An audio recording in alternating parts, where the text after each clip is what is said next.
एक बड़ी गलतफहमी है मेरे अजीजों कि हम ये समझ बैठे कि 30-40 साल की जिंदगी, 20-25 साल की जिंदगी का ताल्लुक तो 70 साल की जिंदगी से है, लेकिन 70 साल की जिंदगी का ताल्लुक खरबों साल की जिंदगी से क्या ताल्लुक? वो तो अल्लाह वैसे माफ कर रहे। एक तो ये गलतफहमी है, और वो नक्शा हमें अपनी औलादों में नजर आता है, घर की जिंदगी में नजर आता है। 20-25 साल अगर वो बच्चा न जाए स्कूल कॉलेज में, बताइए क्या हाल होता है और कैसा यकीन होता है कि इस कैरियर तो खराब हो गया। और 70-80 साल की जिंदगी अल्लाह की नाफरमानी में गुजरे, न माथे पे बल आता है न कान में जू इनकी है, इसका खरबों साल का कैरियर खराब हो जाएगा। और दूसरी गलतफहमी ये है कि आज जिस जिंदगी के रात दिन से गुजर रहे हैं, हम समझते हैं इस रात दिन की जिंदगी का ताल्लुक मादी असबाब से है, मादी वसाइल से है, जिंदगी के ज़ाहिरी नक्शों से है, बदन से निकलने वाले अमाल से क्या ताल्लुक। इसलिए हालात संवारना चाहते हैं, हालात की शिकवे शिकायत करते हैं, हालात पे तबसरा करते हैं, लेकिन कहीं गलती से भी ये ख्याल नहीं आता कि अरे मियां मेरे अमाल ही तो गलत हो गए, हम गलत रुख पे चल पड़े, हमारी जिंदगी का नक्शा ही गलत हो गया, हमारी तरजीहात ही बदल गई है, हमारी तरजीहात ही बदल के रह गई हैं। तो मेरे अजीजों, जब अहवाल बनाने की फिक्र करेंगे, हालात संवारने की कोशिश करेंगे, अमाल नहीं बदलेंगे तो हालात और बदतर होंगे, हालात और बदतर होंगे।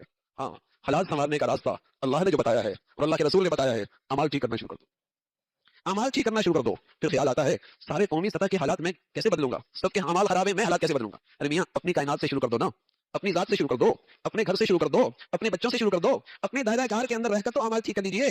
चराग से फिर चराग जलेगा ना, रोशनी से रोशनी फैलेगी ना, अल्लाह रब्बुल इज्जत तुम्हारी जिंदगी तो जरूर संवार देंगे। अपने दायरा कार की जिंदगी ठीक हो जाए, हालात बदलते हैं, बदलेंगे, फर्द के भी बदलेंगे, घर के भी बदलेंगे, निजी जिंदगी के बदलेंगे, कौमी जिंदगी के भी हालात बदलते हैं जब अमाल बदलते हैं, जब जाहिर बातिन में अल्लाह की फरमाबरदारी आती है।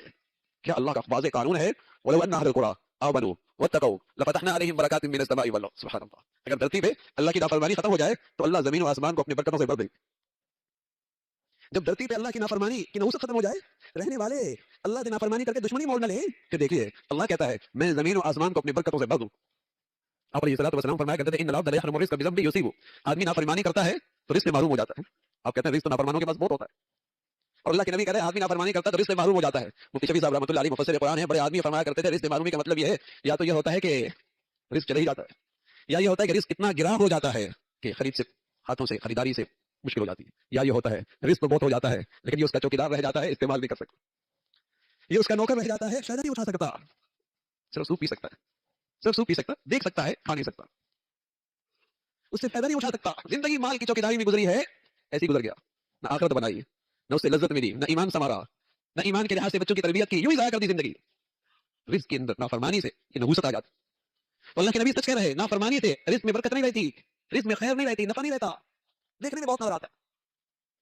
जब नाफरमानी जिंदगी से खत्म हो जाए, अल्लाह उस रिज़्क़ को मुबारक फरमा देते हैं, मुबारक फरमा देते हैं। आदमी उससे ईमान भी बचता है, आदमी की जिंदगी इस्लाह भी होती है, उसकी औलादी भी ईमान की जिंदगी गुजारते हैं, और सब किससे बढ़कर अल्लाह रब्बुल इज्जत उसे खात्मा ईमान नसीब फरमा देते हैं। तो मेरे अजीजों, अल्लाह ने और अल्लाह के रसूल ने एक बड़ा इल्म दिया है कि इस जिंदगी का अगली जिंदगी से गहरा ताल्लुक है। खरबों साल का कैरियर बनाना चाहते हो, इस जिंदगी को अल्लाह की नाफरमानी पे, अल्लाह की फरमाबरदारी पे ले आओ, और 60-70 साल की जिंदगी संवारना चाहते हो, इसका ताल्लुक भी अमाल से है। अहवाल संवरते हैं, अमाल संवरने से हालात ठीक हुआ करते हैं, अमाल के ठीक होने से जिस कदर अमाल इनफरादी इज्तिमाई जिंदगी के ठीक होते चले जाएंगे, अल्लाह हालात भी संवारते रहेंगे। अल्लाह हमें अपने नबी की और अपने मौला की बात पे एतमाद और यकीन नसीब फरमा दे और इस पर अमल करना आसान फरमाए। आखिर दावाना अल्हम्दुलिल्लाह।